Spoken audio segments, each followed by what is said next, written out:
It's downright fierce, get your game on. Downright fierce, get your game on. Downright fierce, get your game on.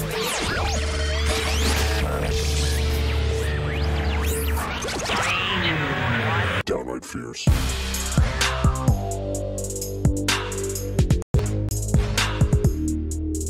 Downright fierce.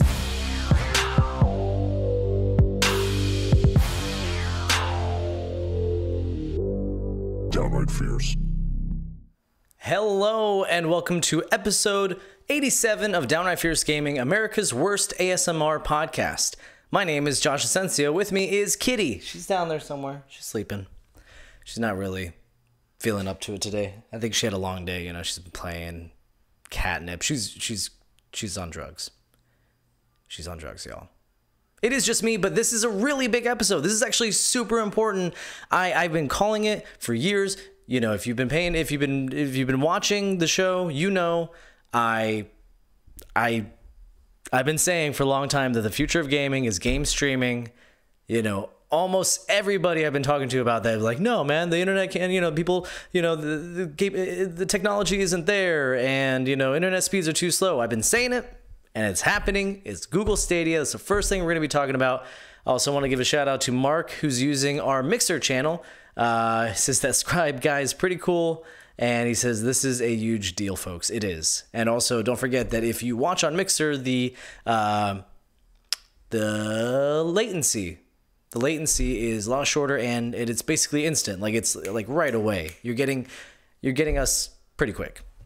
So I've got 9 pages of this. Of those 9 pages, 1, 2, 3, 4 pages, and not just like look, that's a lot of information. I don't know if it's coming out because I had to do the white balance weird, but that's a lot of information. He says much less delay, significantly less. All right, so with that, let us go into a little fierce news. Oh shit, I goddamn it, I didn't do the timing. Fuck. I'm just so excited. I'm so excited. Google Stadia, man. Google Stadia. This shit, okay?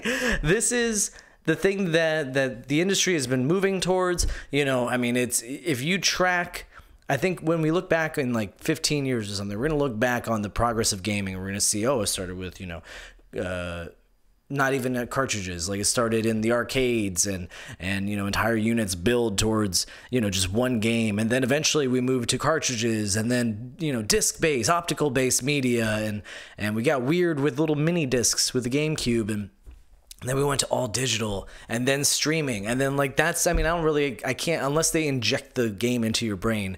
Streaming is basically the last frontier.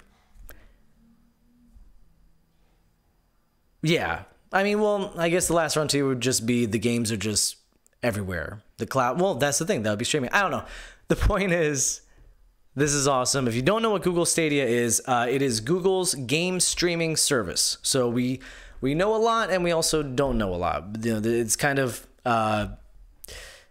it's the beginning stages. They just announced this GDC. Now, the cool thing about this is it's a game streaming service. You don't have to buy a console. In fact, if you have a Google Chromecast or a phone or a computer that you're watching or listening to this on, you already have it. You have everything you need. Assuming you have Google Chrome, or not Chrome, what's it called? Oh my God. Chrome. Yeah, Google Chrome. Right? I don't use that. I use Firefox. But the browser that Google came out with, if you have that, then, you know, you have everything you need. Mark says the last frontier would be games on demand like holodeck programming. Okay, well, yeah, I mean, if we want to go crazy futuristic, that's maybe like 30 years, 40 years in the future. But so you don't need it. If you want to play on your TV, yeah, just use Google Chromecast. If you have a smart TV that has Google Chromecast built into it, which a lot of the new 4Ks already, you know, they're starting to have that, you don't even need the Chromecast. You just get your controller and you play your TV. Although you shouldn't, because TV Wi-Fi is usually pretty bad, unless you have a broadband connection, but still. And he's saying Chrome. Okay, yeah, good. I figured. And it actually said right here, Google Chrome. Okay. So what they're aiming to do is they're aiming to stream 4K at 60 frames per second and will eventually support 8K at 120 frames per second. Now, 8K TVs we have that. It's a thing, but we're still pretty far away from that. Like if you really wanted to, you can get an 8K TV. You can get an 8K TV, but I'm pretty sure, at least that's what I hear, but it's not worth it right now. So Stadia is also more powerful than the PS4 and the Xbox One combined. I mean, that's because they're not running it on just some dedicated console. They're running it on supercomputers. You know, like that's what Google's known for. Actually, we're going to get into that. Oh, and also speaking of which, of PS4 and Xbox One, there are rumors going around that Google was originally planning on releasing Stadia as both a streaming-only platform and a console release to compete with PS4 and Xbox One. Google's Phil Harrison said, quote, "The world abhors a vacuum, and when we weren't telling the full story coming out of Project Steam, inevitably there was going to be speculation. There never was a console. There never was going to be a console. There never will be a console." And I think that's smart considering consoles lose money. I mean, that's just kind of the thing about consoles. Mark says, what's even the point to 8K? Can't see beyond 4, right? That I don't know. That's a good question, though. You're the scribe, don't you? Shouldn't you know everything? Okay, so... Oh, and now they're also not looking to, at this as a way to even compete with current game consoles. Harrison said, quote, "I don't believe in order for Stadia to win that somebody has to lose. I think that in order to grow this industry and this thing that we love, which is playing games, if Google does this right, we can make a bigger opportunity for everybody in the games industry. That's what I'm committed to doing." So, actually... before I even comment on that, on a quick note, apparently Walmart does feel like competing, and rumors are going around that they're in talks with developers and publishers for a few months with a plan to launch their own video game streaming platform. That's not going to work. That's just Walmart. You're about to fail. I'm sorry. It sucks to be you, but that's really sad. I think he's absolutely right, though.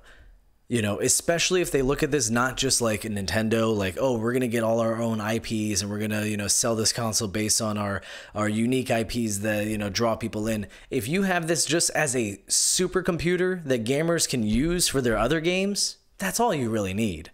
Now, they do have plans to have they have a first-party development studio, so that is going to happen. They are going to have some platform-exclusive IPs. But honestly, I mean, personally...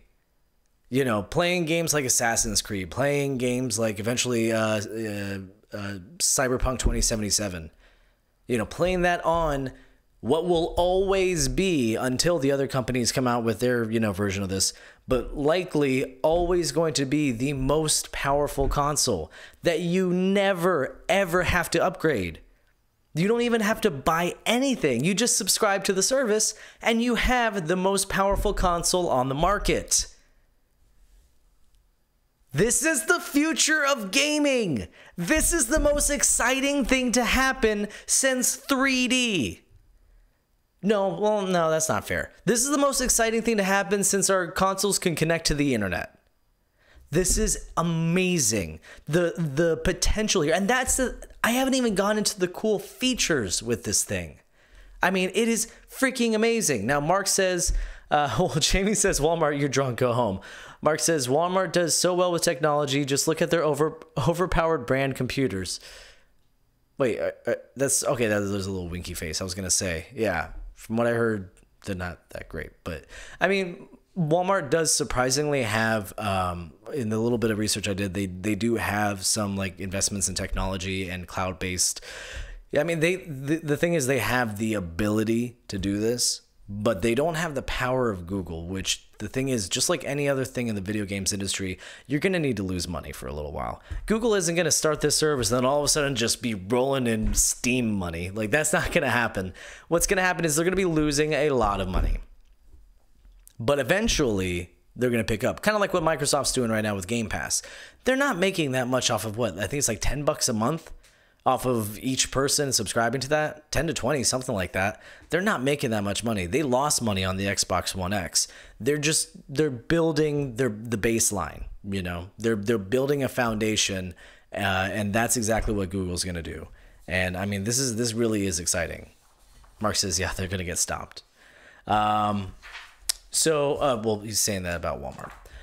So current third-party game controllers will work with Stadia, but they will also have an official Google Stadia controller which connects through Wi-Fi. That was actually... So there was a weird leak that happened right before this where a fake image of a real schematic came out. And it sucks because last week... I forgot to address that. I fell off my scooter. That's why we didn't have an episode last week. I'm all cut up and stuff. I'm okay. Like, I basically recovered. But last week, this is before Stadia was announced, and that controller came out, and I was so excited to talk about that because I saw this coming. I'm like, oh my god, it's about to happen. The Google streaming platform, it's gonna be fucking amazing. Oh my god! And then I fell off my scooter. Anyway, so yeah. It was somebody created a fake image off of the schematic. So the schematic was real, and as we see now, it was definitely real, but the image was fake. So now let's get on the features. The features of this thing. Oh, guys, if you don't know, I'm so excited. It has a bunch of really cool features like sharing to YouTube, you know, standard stuff. But the coolest one is called state sharing. Actually, I don't even know if that's the coolest one. They're all super cool. So state sharing, players can pinpoint any moment in a gaming experience and create a shareable link for that game state. So other players can grab the link and then open the same game at that exact point and begin playing the experience from there. The applications for this are they're not infinite, but there's so many awesome applications for this. Say like you're stuck on a really hard boss in like Dark Souls or something. You can't get past it, you know, you just can't get past it. You know, let's say Mark's really, I don't know if he's really good at Dark Souls. Let's say he's really good at Dark Souls. I go, yo, Mark, I can't get past this boss, but you can't cheat in these games. There's no cheat codes. And I want to continue the game past this. Can you beat it for me? And, you know, I send over technically you could do that with actual save games and stuff, but it gets a little trickier. This just expedites all that. I send him my save state, which is just a link. He opens up the link, plays it, beats the boss, sends it back to me. Bam. Mark says, I can't imagine every game will allow it, though. Why not? Do they have a choice? It's kind of like sharing to YouTube. I mean, it's basically putting a game in sleep mode, you know? Like, I don't know exactly the technology behind it, but from what they're saying, I don't think it's a feature that they would have to actually implement in a game, because that's asking a lot. Imagine, I mean, the programming necessary for that, to ask all these developers, hey, you want to put a game in on our gaming platform, you have to program this really complicated save state thing. I mean, save states by themselves are super complicated, but I have a feeling that there is something, there's something to that. There's something to that. Mark, keep me up to date with that. He's saying we're dropping frames on Mixer. He's going to Facebook. Keep me up to date on that. I want to make sure that we're good. Josh Novak says that is pretty cool. It is freaking amazing, Josh. It is so cool. It is really cool. And then I wrote down another application. I had another idea of something you could do. I mean, it just... Oh yeah, that was the thing. So streamers and influencers, you know, be like freaking PewDiePie and Markiplier and all the plies, you know, they can create a shareable link for their fans and create challenges. Be like, hey, you know, I got my health all the way down to 1. Can you make it through this boss? Or, you know, whatever. Like the applications that are so awesome. Speaking of streamers, there's a crowd play feature. This one's also really cool that will allow players watching a YouTube streamer to jump right into the game with that streamer. I'm not saying that they start playing from that, you know, place, kind of like what was it called? The shared state or whatever. State sharing. They play with them right from YouTube.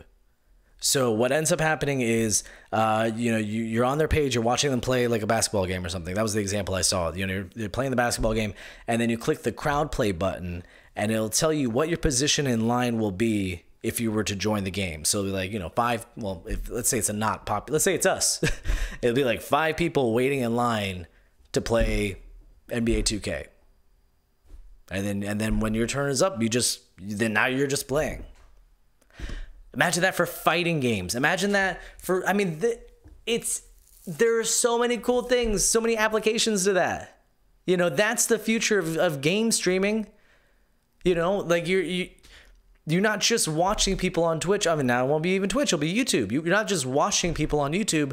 You get to go play with that person then. You get to jump in the game with them. Seamlessly.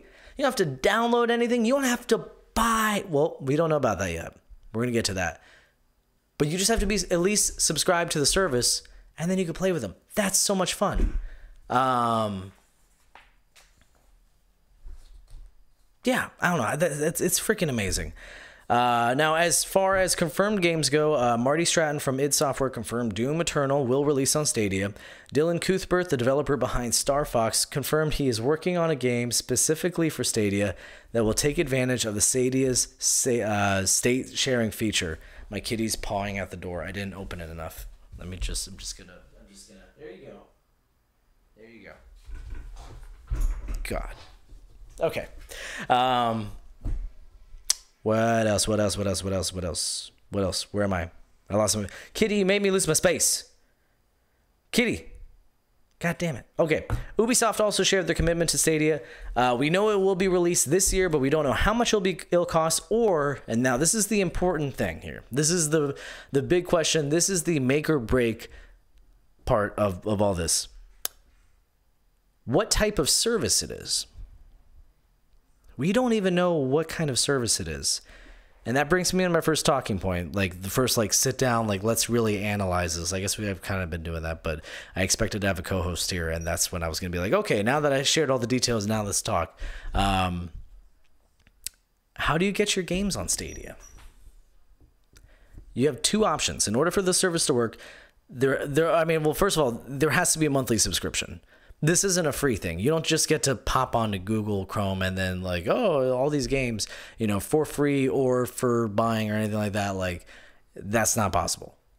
You need there's going to be a monthly subscription. The question is, the 2 options are, do you pay for the games? So let's say it's Grand Theft Auto 5, whatever they reduce the price to, $40, and you pay for Grand Theft Auto, and then you pay $10, $15 a month maybe for this ability to stream that game. Or is it a monthly fee that you pay, let's say $30, say more than Game Pass, $30, and then you get the entire library that they're offering. Now, personally, I think the only way that sounds good to gamers is the latter. Already people are doubtful about the technology and whether or not it's going to work, which we'll get to that. But I think if you expect players to pay both for the game and the service, it's not going to go over well. I think that's just asking too much. That's asking them to invest too much trust into you. Not just money, trust that this is going to be an actual worthwhile thing. If you do it Netflix style and you just $30 and then you get all the games and you can cancel anytime, people will try it out. You do the 7-day trial, you do all that. But if you have to buy each individual game, I don't know. Mark asks, can you mod games on Stadia? Surely not. Yeah, probably not. Yeah, actually, I would say even definitely not. Jamie says 2 options, for free or for buying.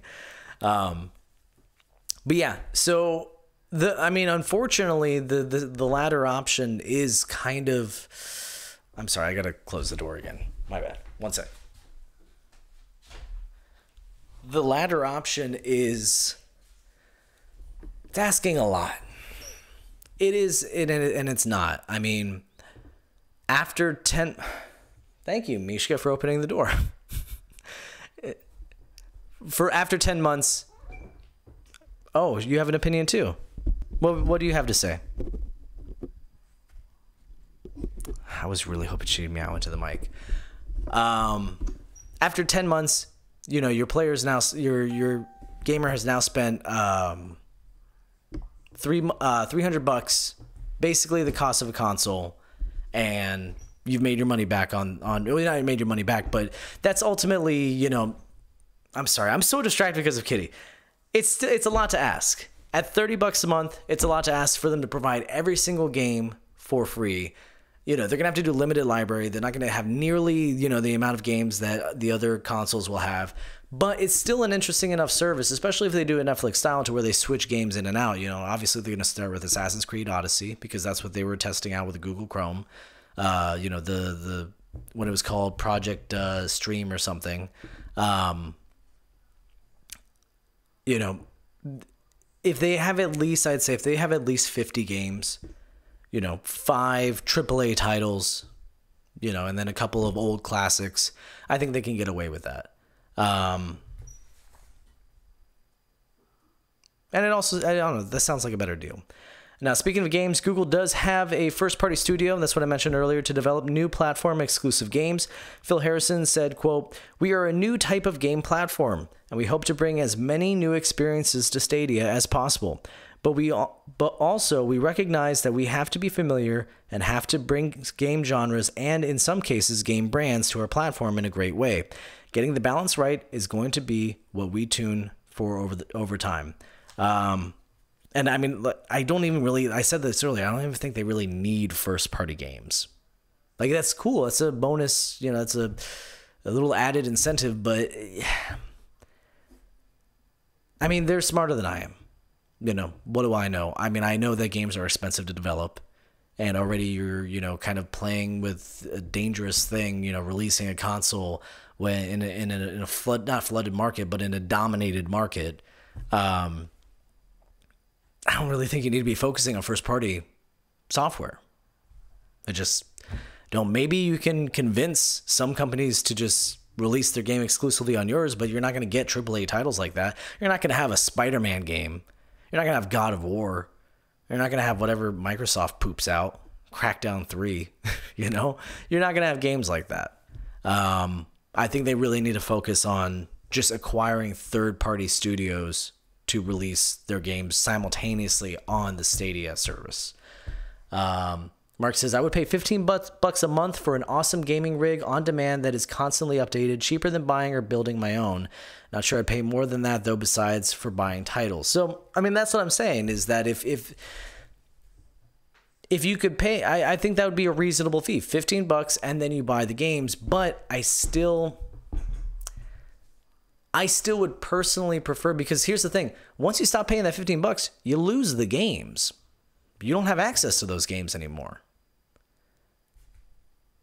And ultimately, if you have this thing for, you know, years and years and years, you're spending a lot of money to, you know, still have to buy games. You're paying way more than you would for a console. Way more, significantly more.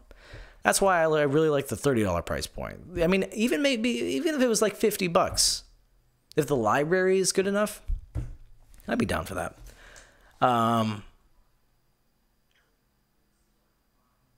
So yeah, just knowing that you can play the same stuff that comes on the other consoles, but will always look and run better on yours. That's how I think Google dominates. They will always have the most powerful console, assuming it runs. Which brings me to my next point: how the games run. Obviously, latency is the name of the game, but I wanted to point something out. When it comes to game streaming, your internet speed isn't as important as the server's ability to receive your commands, execute them, and then send you the video.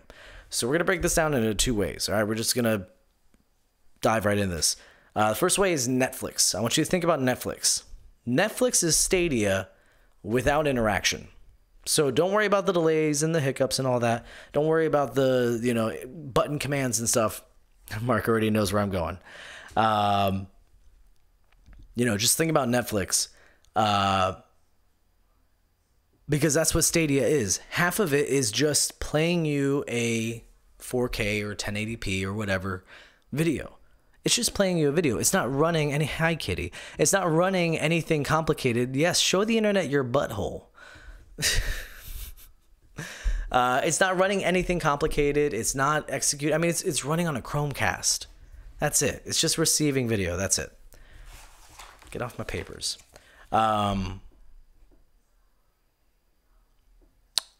So that's what the service is. And if you're if you're watching this live already, even if you're let's forget live. If you're watching this video on demand or listening to this later, you already have the internet speed to unless you downloaded it, I guess. But you get what I'm actually. Let's say watching it live because we are streaming. If you're watching this live, you have the internet speed necessary to at least at the very minimum specs use Google Stadia as far as video wise. So then the other part is latency. It's the biggest hurdle to get over. And a great example is this stream. This stream on Facebook and every other platform is 15 seconds at least behind. So 15 seconds, a 15-second delay between what you're seeing and what's actually happening. Unless you're on Mixer, where it's almost instant. Because Microsoft, set up their servers in a certain way. Latency is mostly affected by your physical distance from a game server. The closer the game server, the lower the latency, which is why Mark was saying location, location, location. That's the biggest thing. Now, I want you to remember that. Just the two ways we broke that down. The next time somebody tries to argue about whether or not this can work, the speed of your internet connection determines the quality of the video stream, and the latency affects input lag. If they can fight latency using superpowered game servers, you don't have to worry about anything else. And if there's a large number of them in major cities all around you and stuff, you don't have to worry about it as much. Now, here's the biggest thing to remember. Of all the companies in the world, in the entire world, to be able to come up with a solution for latency, how the hell is anyone questioning Google right now when they say they can handle it? Google is a tech company. Google knows more than we do. We just sit here and go, whoa, I've never seen it work before, so how can it work? But all these numbers that say it doesn't work because this is what we know. We could only speak about what we know. We don't know what they knew. If we knew what they knew, then maybe we could do it ourselves, or other companies would know what they knew, and then the other companies would do stuff. Or, there's so many different reasons why we should just, this sounds like younger me would be like, you can't trust the corporations, but this is why we should just trust Google when they say they can do this. They know what they're doing. If they say they can do it, then they can do it. And that's just as simple as that. Google is a cloud company. They have more servers and compute power than any other company that has anything to do with video games. Sony, Microsoft, all of them. They have significantly more more server power than all of them. And they have, fuck you, money. They have an obscene amount of money. They have almost too much money. Now, internet speeds are going to be important to make this work because they can't do all the heavy lifting themselves. Oh, sorry, I'm missing chat. Jamie says, the Netflix model keeps people from having to make decisions. If you never have to decide, do I want to purchase this game? You're also less likely to consider, do I want to continue paying for this service? That's exactly it. And that's the marketplace we're moving towards. Just look at, people aren't paying for channels. Well, I guess they're paying for, that's a bad example. People aren't really buying movies anymore. I understand some people are, but most people buy maybe a couple movies and then they mostly just subscribe to these services. That's kind of, and then look at music. People aren't buying CDs anymore. They're subscribing to Spotify, and that's how we're moving towards. And I absolutely think that's the direction video games are moving. Mark says Google can do this for certain. Absolutely. So internet speeds are going to be important because, they, like I said, they can't do all the heavy lifting themselves. They've released information on how fast your internet connection needs to be for this to work. For 1080p and 60 frames per second, they recommend 25 megabits per second. For 4K, they recommend 30 megabits per second. So that's not,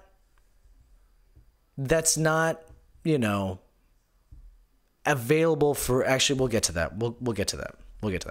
Harrison also revealed that the Stadia system is able to this is cool. that the Stadia system is able to dynamically adjust its output based on your bandwidth. So even if it's actually below 25 megabits per second, you may be getting 720. It may drop down to, 480, 460, or for whatever. It drops. So it may not look good for a second if you have crappy internet, but it still works.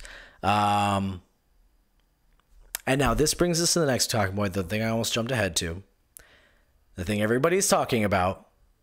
The thing that every podcast that's talking about Google Stadia, every article, every kitty on the table, oh, you're so cute, yes, you are.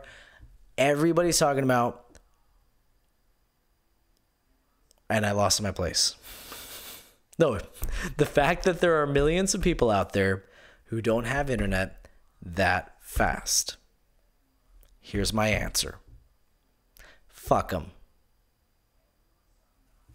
I'm being silly, but seriously, who cares? Like if you do have internet this fast, then you can use the service. If you don't, then you can't use the service.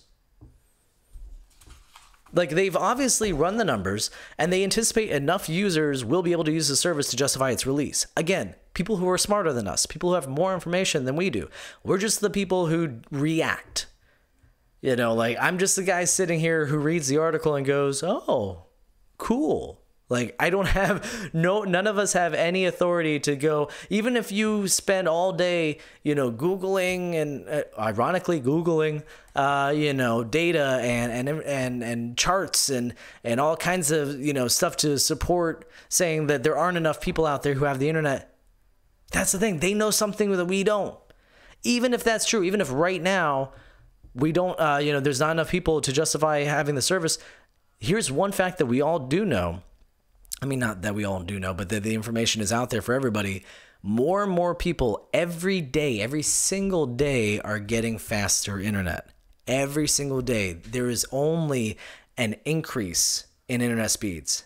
There's no dip.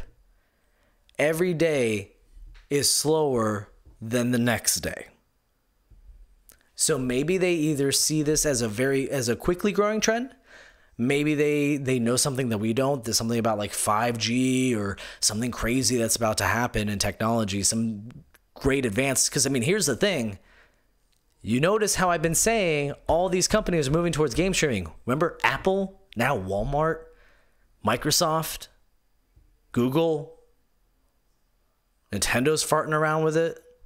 Like, all these companies are doing this at the exact same time. It's not a coincidence.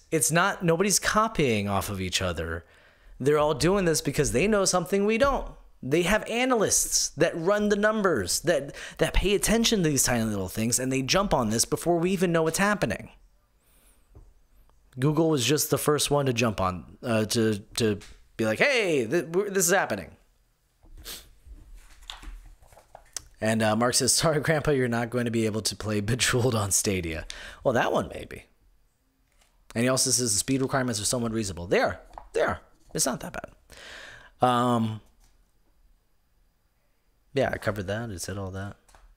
And then that's it, guys. That is it on Google Stadia. I am so excited for this. The only thing that will kill my Google Stadia boner, the only thing, is if it turns out that it's $15 and then you have to buy the games. That's not worth it to me. Personally. I'm not saying that that's a bad deal. I think it's an okay deal. I think ultimately you end up spending more money. But I do think it's a good deal.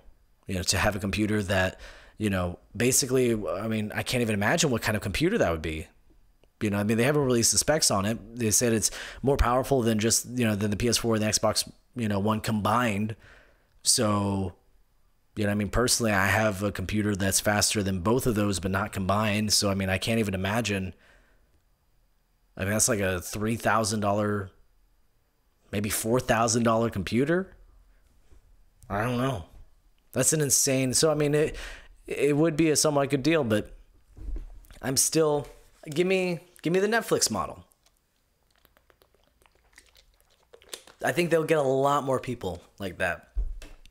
The Netflix model is just like the gym model. Like eventually you just kind of forget that you have this service, even if you slow down on your games, you just something that you just pay for. It's the cable bill. Mark says, I wonder if they will let you run freeware games on it. Absolutely. Why wouldn't they? I bet you they're going to have... Wait, hold on. Run freeware games outside of what they're offering? Like, if you're saying for the $15 model where, you have to pay for the games, I would bet anything that they're, probably like PlayStation Plus and Xbox Gold Pass or whatever it is. I bet you every month there's like a free game or something if they go with that model. Like every month you get 2 games, and they're always, old games and stuff, but I bet you it'd be at least something like that. If not, Bejeweled, Minecraft, whatever popular, easy to give away game. I don't know. Oh my God, there's so much news, you guys. There's so much news. So now some of you might remember that I've been saying Microsoft is also going to be announcing a video game streaming platform, maybe because I said that 2 minutes ago. My prediction is that it's going to be shown at E3. And now this is the coolest thing. I like the lead up. That's why I was really disappointed that I didn't get to do an episode last week, is because that Google controller came out and I'm like, ooh, it's the build up. Oh my God, it's almost here. This is so exciting. And then, and then it happens. It's like, now we're okay. Now we're just past it. This is, I feel like, the last big lead up before their announcement of what I predict is their own gaming streaming platform. In an alleged email that went out to various Microsoft employees, Phil Spencer had this to say. He said, quote, "Today we saw a big tech competitor enter the gaming market and frame the necessary ingredients for success as content, community, and cloud. There were no big surprises in their announcement, although I was impressed by their leveraging of YouTube, the use of Google Assistant, and the new Wi-Fi controller. There has been really good work to get us to the position where we are poised to compete for 2 billion gamers across the planet. Google went big today, and we have a couple months until E3 when we will go big." This is happening. This is happening. This is happening. I am a robot, and I am always right. Okay. Moving on. Vampire: The Masquerade Bloodlines 2 was announced. Now, this kind of sucks because the one person who is the most excited of all our co-hosts was supposed to be on tonight, and he's not here. So I didn't do much research. I got like half a page at least. I got about half a page, 3/4 of a page. But I don't know much about Vampire the Masquerade. I never played it. So this is the follow-up to 2004's Vampire. I'm sorry, there's a typo on here. That is fantastic. So Vampire the Masquerade Bloodlines 2 is a follow-up to 2004's Vampire the Masquerade Bloodlines. I don't know why that's so funny to me. Vampire the Masquerade Bloodlines. It's coming out in 2020 on consoles and PC. It's been in development since 2015. It will feature full mod support, which apparently that's what's been keeping the old Vampire game going so long, is the community mods. A behind the doors live demo was shown at GDC 2019 and is apparently extremely impressive. Combat will mostly be in first person with a heavy focus on melee, and in an interview with narrative director Brian Mitsoda, he said, quote, "This is one of the biggest cult games ever made, so we know that the first question the fans are going to ask is this really Bloodlines, or did you just slap two on something that doesn't feel like Bloodlines? And the most important thing for us to say is, no, it's Bloodlines." And that's kind of like refreshing that they're saying that. That's kind of nice that they're acknowledging that fact, because I mean that happened with Prey, like Prey isn't. I mean, it's not even a sequel; it's a reimagining. Okay, not even a reimagining. I mean, they basically took another game and just slapped on Prey on there, and it's not Prey. It's Aliens. That's it. That's the only thing that it has in common, which is Aliens. And then another one that I learned recently, Assassin's Creed Origins. Did you know that was not always Assassin's Creed Origins? That game started out as Prince of Persia. Yeah. That was going to be a Prince of Persia game, which is why it was such a shift for, Assassin's Creed. And then it just fit. It just worked. So they're like, all right, make that Assassin's Creed then. Interesting stuff. So then my next note was, hey, Kyle, you want to explain Vampire? And then he would go, yeah, Vampire Masquerade is a really fun game. And he would explain it. But I don't. Let's just move on. Okay. Exciting news for me now. And something I know a lot about. Except, yeah, we'll get to that. Persona 5, The Royal, has been revealed. I'm so excited. Recently, we were talking about Persona 5 R that they were teasing. Now we know that it is Persona 5 The Royal. Now, it's exciting because anything Persona 5 will get my nipples hard. Disappointing because basically it's an announcement for an announcement. That's all we got. Recently, we reported... we talked about it. So they released a teaser, and in the teaser, a girl with red hair is standing in the rain in Tokyo's Shibuya district. In Japanese, a voice asks, "What do you think of the Phantom Thieves?" And the girl replies, "I think helping people is a wonderful thing, but if I had to say, I don't like them. I don't think the Phantom Thieves' methods will make the world a better place or help anyone. In the end, I feel like you can only solve that yourself." At the end of the teaser, it shows more information will be announced at the Persona Super Live concert on April 24th. So, I mean, I'm thinking this is probably going to be exactly like Persona 4 Golden. Like, you know, they slap on, like, you know, a new world and stuff, maybe new ending. This is probably going to be a new character. It was kind of ambitious for me to hope for a Switch port. You know, I guess PlayStation doesn't play nice like Microsoft, but that would have been cool. I love Persona, you guys. I'm so excited. It sucks that this is an announcement for an announcement, but... And I mean, not just bought it. I bought it last year, Persona 5. But I will pay for the game again. I'm hoping that this is at least, like, add-on DLC. It's not going to be. I'm going to have to pay $60 for a game I already own for, like, 3 hours of content. But it will be worth it. So... we now know, in other news, we now know what Sony meant when they said that they were taking a new approach to announcing games. Remember when they said that when they were dropping out of E3? They're like, you know, we're going to rethink of how we announce games. Oh, God. Oh, yeah, that's right. Sorry, I'm reading this sentence. I'm like, this is a really weirdly worded sentence. Well, everybody else now knows. I knew the whole time. Hashtag Josh is right. It's called State of Play, and it's basically PlayStation's version of Nintendo Direct. You know what I need to start doing? I need to start like writing down all my predictions. I need to start like cataloging it. So then, and then what episode it's on, and then that way I can be like, let's go to the clip of me saying that this was happening. That'd take a lot of time though. So Sony's announcement of State of Play promised new trailers, new games, and new footage of upcoming PS4 and PSVR games. The first State of Play will debut tomorrow at 5 p.m. Eastern Standard Time on Twitch, YouTube, Twitter, and Facebook. This is a smart move. This is just that's what they need to do. It's cheaper. Fans get just as excited as they would, you know. I mean, like you look at Nintendo Directs. Look how fans react to that. Nintendo doesn't need a big E3 presence because they have the Nintendo Direct, and now they'll have State of Play. Microsoft, you know, I read that they're doing something similar too. Everybody's kind of moving towards this thing. I think eventually E3 is just not even going to be a thing. It's too expensive. It's way too expensive. Pretend I didn't just move. Pretend that didn't happen. Audio listeners, nothing happened just now. Nothing at all. Okay. Let's move on to a fun story. This is a fun one. Judgment. It's a game that I'm really looking forward to. It's the next game from the developers of the Yakuza franchise. So they're actually changing the character model and the voice of... Oh, this is a hard one. Kyohei. Kyohei. Kyohei. That was racist. Kyohei Hamura, after the character's voice actor was arrested for being in the Yakuza.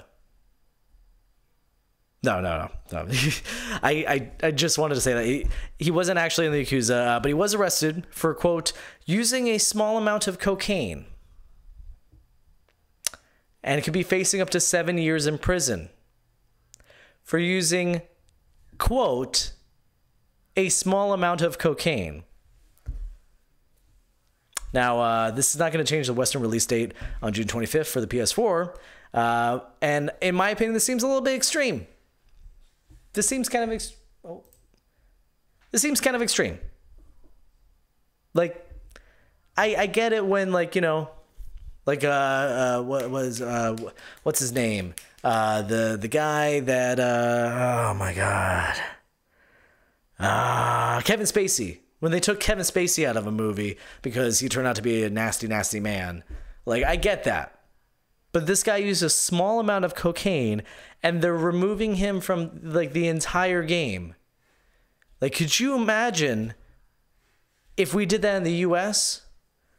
Oh my god, what would that look like? That would be insane. That would be, what kind of world would we be living in if somebody was doing a small amount of cocaine and then was removed from their movie or game? That'd be crazy. That'd be so nuts. That would be so weird. For the audio listeners, you should check out the video on demand for that. I really hope the audio is coming through when I, yeah. Mark says everyone's canceled. Now moving on, we finally have a release date for Control, the game from Alan Wake and Quantum Break developer Remedy. It's coming out on PS4, Xbox One, and PC on August 27th. The interesting thing about this story is it is actually their first multi-platform title since Max Payne 2. Yeah, this is fun. Speaking of multi-platform, Quantic Dream and Epic Games have announced a partnership to bring Quantic Dream's PlayStation exclusive games to PC. Later this year, you'll be able to buy Heavy Rain, Beyond Two Souls, and Detroit Become Human on the Epic Games Store. These are great games. I haven't even played Detroit Become Human, so I'm really looking forward to playing that on the PC. And they're really pretty games, so the ability to, you know, change graphics and stuff, that's going to be really awesome. That's going to be really cool. I'm really excited for that. We actually have, let me see, I hope he's still on the line. We have Sony's Sean Layden on video call. He's been patiently waiting this whole time to respond to the fact that these games are no longer being available exclusively on PlayStation. Sean, can you hear me? Sean? Okay, I think we lost. Can somebody... Stop! Ethan! Stop! Stop! I know who the killer is, Ethan. I can prove your innocence. Stop! Congratulations, Ethan. You succeeded. Stop! You're the father that I have been looking for all these years. The man capable of giving his own life to save his son. Stop! Stop! I might have clipped over a little bit too soon. Damn it, I stepped on my own joke. God damn it. Josh Novak says, probably more to do with missing work than anything. I don't remember what that was about, but stepped on my own damn joke. God damn it. I forgot that I see, the thing is there's a delay with the camera, so I need to remember, like, when I click like this, then I know when I see myself on the screen clicking, then I go over. I mean, I don't click, but I'll do some hand movement. Watch out for that in the future. Anytime I need to switch a scene, I'll go like this. I'll point at the camera. And then I know when I point, then I click. Damn it. In similar news, Halo the Master Chief Collection is coming to PC and Steam. Coming out later this year. Moving on, Nintendo celebrated my birthday this week by giving us an interesting Nindies showcase on March 20th, my birthday. They announced that, they announced a bunch of stuff, but I just picked out the stuff that I thought was interesting. Hi, kitty. Cuphead is coming to Switch on April 18th. A new Double Fine game published by Bandai Namco called Rad is coming out this summer. My kitty's butthole is coming to a screen near you right now. There it is. There it is. There's her butthole. There's her butthole. Stranger Things 3, the game, will release simultaneously with the show on July 4th. Cadence of... Okay, so this is a cool one. Cadence of Hyrule actually, I think it is an actual Crypt of the Necrodancer game that's Zelda-inspired. It's coming out spring 2019. I've never played Crypt of the Necrodancer, but I like what I've seen so far. Like, it's a game where you fight and move to the beat of a game. It's not like necessarily like a rhythm game like Guitar Hero or anything like that, but you have to make movements to the rhythm of the music that's playing. I don't know. That sounds like a cool thing. And I like this trend of Nintendo lending out their IPs, you know, like they're not letting anybody create a full on 3D Mario platform game, but you know, we're getting Mario plus Rabbids. We're getting, you know, Cadence of Hyrule. And I like that. Nintendo's playing really nice, and I enjoy that. I need to take a sip of water, Mishka. Do you have anything you want to say? All right, good talk. Okay, moving on. We got a little bit more to go. Turns out that I was half right about another upcoming title. We're not getting a new Left 4 Dead. That's what I predicted. I actually looked up the episode. It was in July 2018. I predicted we were going to get a Left 4 Dead game. I called that episode Left 3 Dead. Turns out that I was only half right. What we're getting is a new IP called Back 4 Blood. So not Left 4 Dead, it's Back 4 Blood. Last year, I just said that, but last year reported about how Turtle Rock Studios was hiring for a new AAA title, and I predicted that it was Left 4 Dead since they developed it. Turns out instead they're partnering with Warner Brothers Interactive on a spiritual successor. This was announced on the Turtle Rock forums, which said, quote, it will be, quote, designed from the ground up as an original premium title and marries the best of what made the zombie co-op zombie shooter so successful with new features and state-of-the-art technology. Lauren Brown says, we talked about Stadia already. Sad face. Oh, yeah. Oh, we went at length about Stadia. Sorry. That's where you can check out our video on demand. YouTube.com/DownrightFierceGaming. Oh, yeah. Chris Ashton, the studio's design director, said, quote, we get to return to a genre that was born in our studio with over 10 years of additional experience and zombie ideas racked up in our brains. According to David Haddad from Warner Brothers Interactive, this game is not Left 4 Dead 3, which again, they should call it Left 3 Dead, but rather, quote, a new gaming service where, no, not a gaming service. That would be terrifying. A new gaming universe where you'll be able to shoot up a lot of zombies like in Left 4 Dead, but that there's a whole lot of new stuff in Back 4 Blood, which makes it unique. So I'm excited. This sounds great. I feel like this can go one of two ways. Either A, they go, we know how to make Left 4 Dead, and we're going to make Left 4 Dead 3. This isn't Left 4 Dead 3, but it's you know, wink, wink, it's Left 4 Dead 3. Or, and maybe some new features, maybe like, you know, updated for, you know, today's, you know, I mean, gaming has evolved since Left 4 Dead 2, so, you know, they evolve with it. As we mature, our video games mature with us. Or they try to make something that they try to make evolve in Left 4 Dead. They try to go way, way, way, way left field with it and just make a completely different game, and they completely miss the point of what made Left 4 Dead so great. And that would suck. I mean, Warner Brothers Studios publishing it, so hopefully they got the money. Hopefully, you know, Warner Brothers Interactive games are pretty good. I think they're pretty solid. All the Shadows of War or whatever games, I like them. But yeah, hopefully it works out. I'm excited to find out. Lauren Brown says, Back 4 Blood seems interesting. Mark says, glad we were being shielded from the kitty butthole. Yes, for the audio listeners, my kitty really just wants to show off her adorable little butthole. But I blocked it with the paper. Lauren says, software as service, please kill me in game.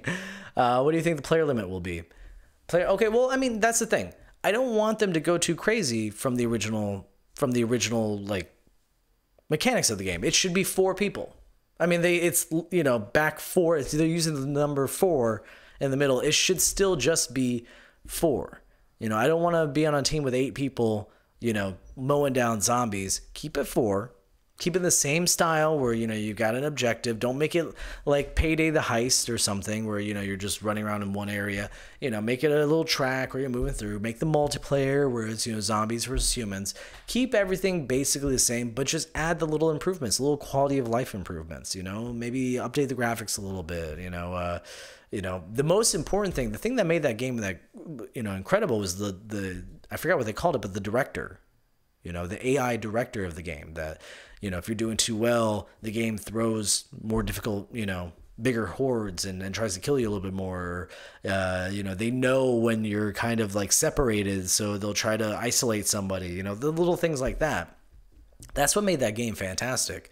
So if they can implement at least enough to give that same feeling and not just, you know, keep using Left 4 Dead when they're talking about the game to make people want to buy this game. You know, like the Burnout people, that Burnout game that's coming out that just looks like hot garbage, and they just keep saying like, oh, it's inspired by Burnout. It's from the studios that brought you Burnout. Dude, that's not Burnout. Did you really make Burnout? Do you know what Burnout is? Do you know what made that game great? Not what you're making, you know. What is this? Left 4 Dead Battle Royale, probably.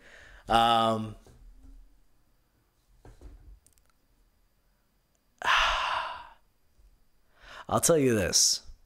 There's only one way I would take Left 4 Dead Battle Royale, and I just came up with this off the top of the head.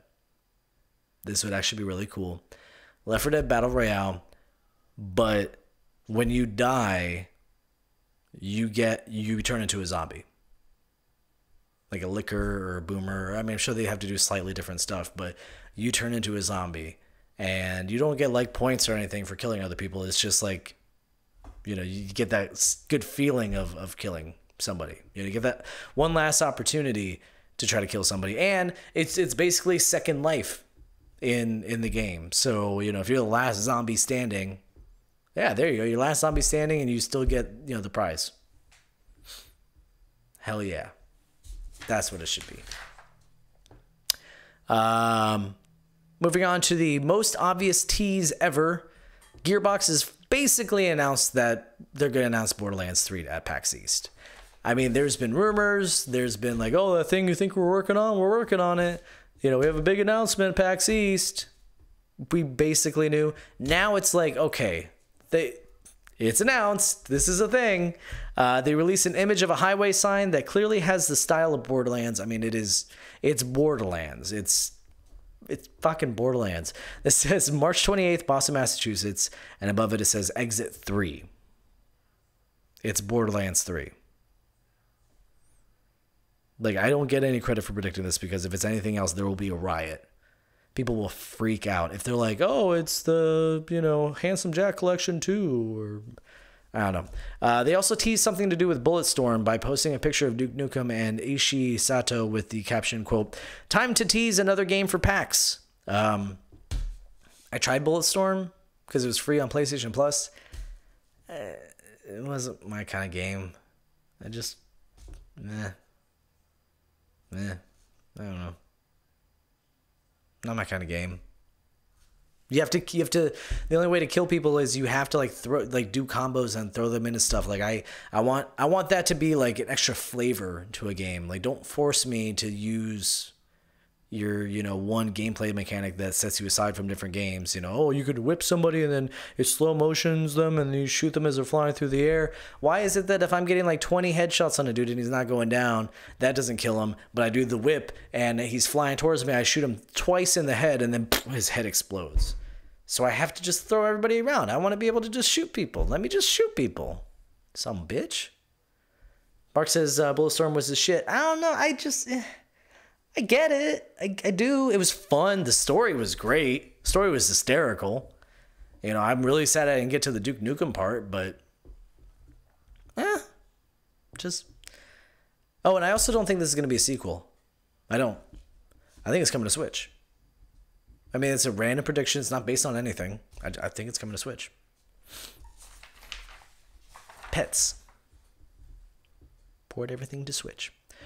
And then we got the last story. Is actually just a little quick, interesting news story. If you have an Xbox One, there's a new streaming feature available. You can now use the wireless display app to stream your games, your PC games, directly to your Xbox One and play using the controller. It works with Steam as well, but not with protected content like Netflix. So, Xbox One users, there you go. Lawrence says, any news on Doom Eternal? There is, sort of. It's coming to Google Stadia. That's about all. I mean, I didn't see anything new about that, but it'll be on Google Stadia. That's pretty cool. Now we're going to move on to what I've been playing. I've been playing so many things. The one thing I want to start with is, if you have, like, I think it's like $10 or something, might even be less, or just torrent it. No, don't torrent it. Just torrent it. No, don't. Stories Untold. At least get it on Steam, because you can return it in 2 hours if you don't like it. I think it's 2 hours. No, it's 2 hours of gameplay and 24 hours or something like that. I forgot what their thing is, but give it a shot. Stories Untold is freaking awesome. When I used to do Let's Plays, I did Pony Island, which I told everybody, like, you gotta play Pony Island. It is the most mindfucky game ever. Stories Untold is a total mindfucky game. It's not as meta as Pony Island is, but it's a fantastic game. Just try it. Try Stories Untold. And it's not even that long. I think it took me... I beat it basically in one sitting. Basically. So, Stories Untold. Check that one out. Mark says, I got a Wii finally. # patient gamer, and I definitely did not jailbreak it. That's basically what Wiis are for.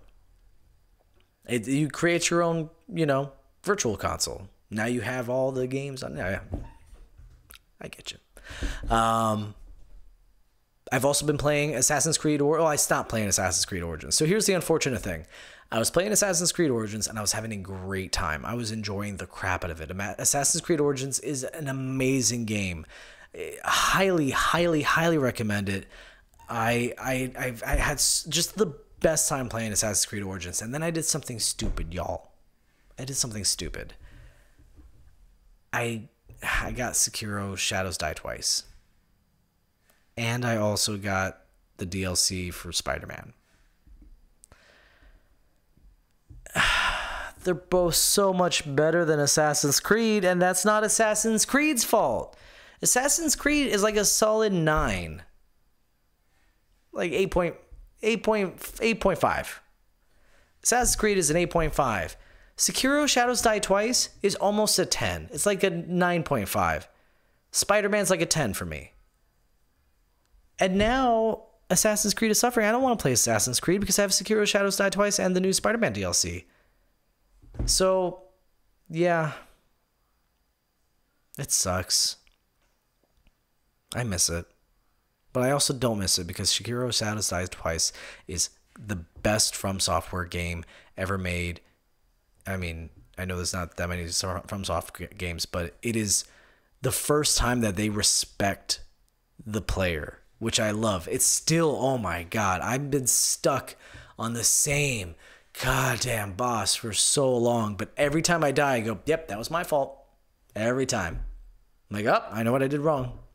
I mean, it's frustrating, sure, but like it is not sadistically difficult. That's the big difference. It is not sadistically difficult. It is extremely difficult, but it is forgiving. And the best part about it is, like, you know how those other Souls games and Bloodborne and stuff, you die, then there's all these penalties. There's penalties for dying. I hate that. In this one, it gives you an opportunity. You can gamble, which I always take the latter of these two options. You can resurrect. Well, you can, 3 options. You can just let yourself die when you die, or you can resurrect and then try to fight and, finish that last bit of fight.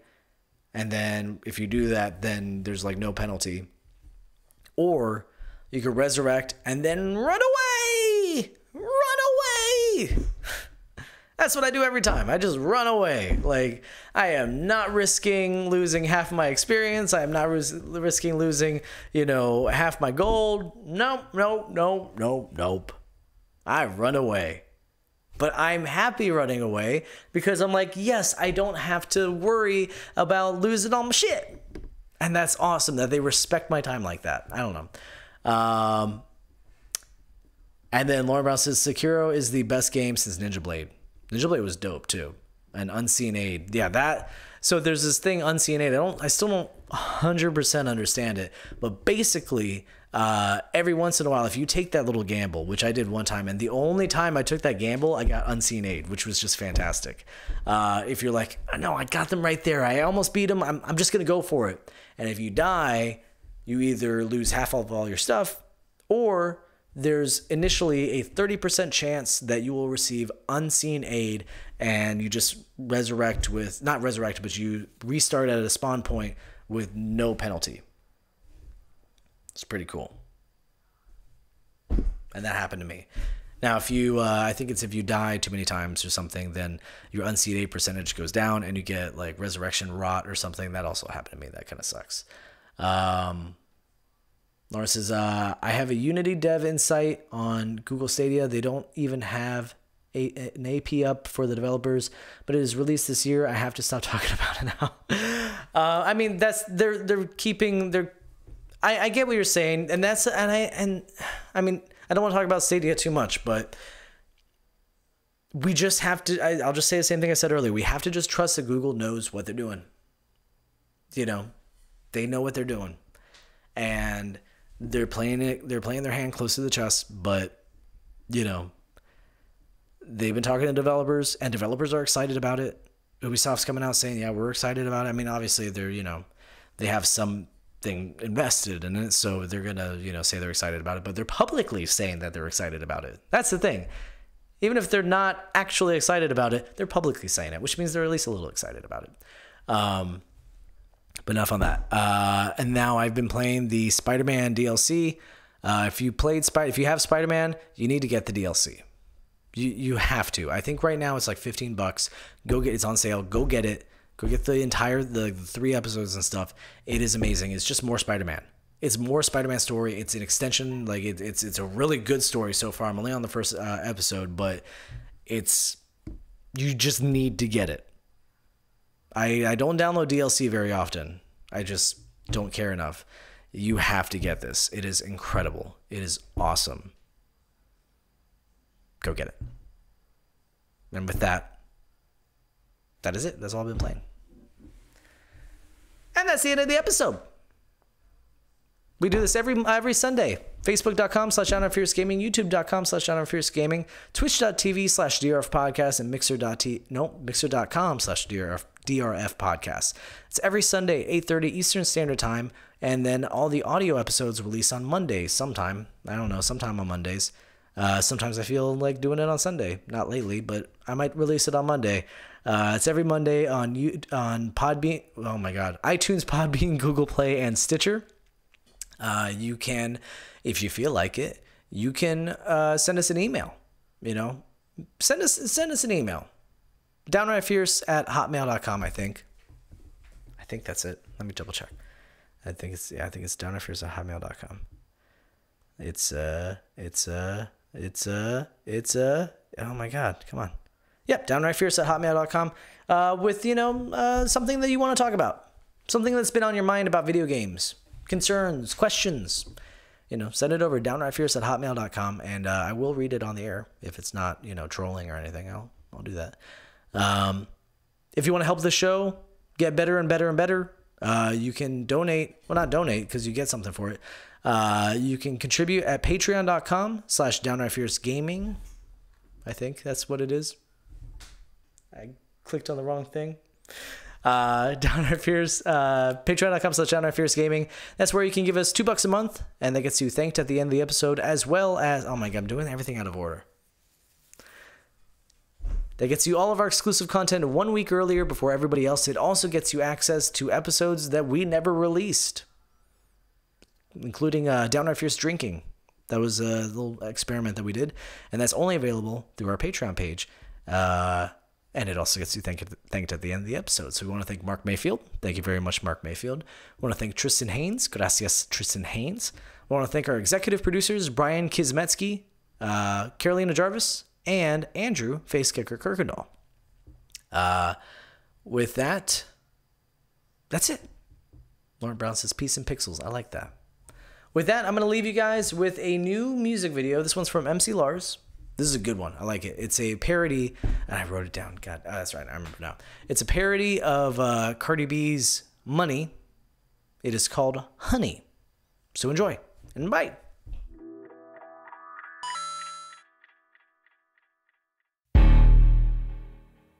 Look, my bees are all bad, this honey all real. They make it real quick from the hive I steal. Got tiny wings, but they don't stay still. With big black stripes, just like Garfield. Cold queen bee, she gives drones chills. A hive full of rage, and they're ready to kill. Sitting on the throne, they all do her will. Honey in the hive, that's meals and wheels. Woo! I like bees the best, even more than Beck.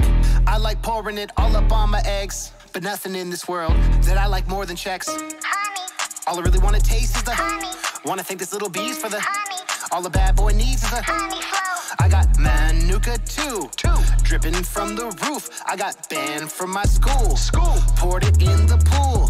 Never gonna fast. Got a giant bag, took it to the store. Honey. Saved a lot of cash. Honey. Spent it really fast. Got a lot more. Got demands from my crew. They say cut back, dude. I think bands like the coup. Must like honey too. Bees love to fly, you don't expect it. They got small little legs. They birthing larvae, they need some honey. Yeah, all these bees laying eggs. Macaulay Culkin in trouble, looking for a ring that scuffle. I heard that Larsa won't stop. Yeah, honey I cop. That's me getting in trouble. Doctor says that I should quit. Apiary is legit. Fight off grizzlies with a stick. Got 12 bottles in the whip. Queen bee fine and she legit. Yes, ma'am. Antennae hear so clearly. Ooh, Darwin's like they evolved from wasps. Yes.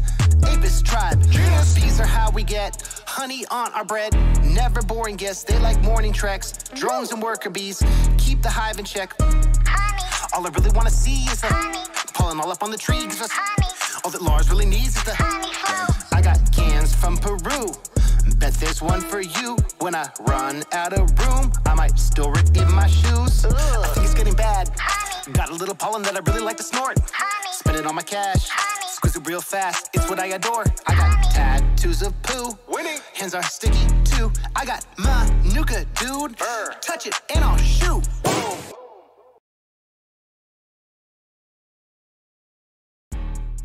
Hi guys, MC Lars here. Thank you for checking out my new puppet parody. For more, please click that subscribe button. Please leave a comment below. Let me know what song I should do next. And yo, that was tight, right? Honey, because Cardi B did money and I had bees. Alright, thanks for watching. Bye. Downright fierce. Downright fierce. Downright fierce. Downright fierce. Downright fierce. Downright fierce. Downright fierce.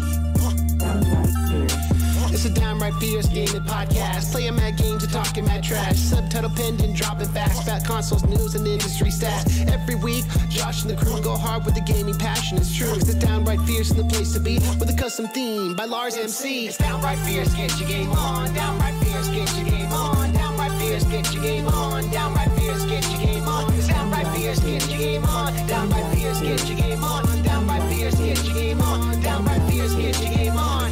Fierceness boom, it's the bomb. 20 questions, you can't go wrong. Yeah, the console, Chris implores, but now I can't get the Genesis off the floor. Streaming every Sunday on YouTube, Twitch, Facebook Live, so hit the switch. Got Scribe looking up those unknown facts. Helpful as heck, thanks a lot for that. Lost a bet, I need a pie. Pepperoni, it tastes so fly and it feels so good to play these games. Game Gear links and GBA, Turbo Graphics, Neo Geo, retro consoles, look so neato. Got 10 power strips for the Sega CD. To play Sewer Shark in the dark, that's me. It's downright fierce, get your game on. Downright fierce, get your game on. Downright fierce, get your game on. Downright fierce, get your game on. It's downright fierce, get your game on. Downright fierce, get your game on. Downright fierce, get your game on. Downright fierce, get your game on. It's downright fierce, get your game on. Downright fierce, get your game on. Downright fierce, get your game on. Downright fierce, get your game on. It's downright fierce, get your game on. Downright fierce, get your game on. Downright fierce, get your game on. Downright fierce, get your game on. I play Smash Bros on my PS PS4, my Xbox 2, I played more on my NES. And Master System, loved Mario so much I almost kissed him. Town and city, Brandon said, but it's okay. What he meant instead is in this world, all is possible, like Super Smash Bros. Platform optional, Echo Fighters, here we go. A lot to address on the awesome show. Simon Belmont, the Splatoon crew, Sonic, Yoshi, and Pikachu. Friendship games and stories too. It's a magical world, come join the dudes. Passionate guys with a love for games, got downright fierce going hard today. It's downright fierce, get your game on. Downright fierce, get your game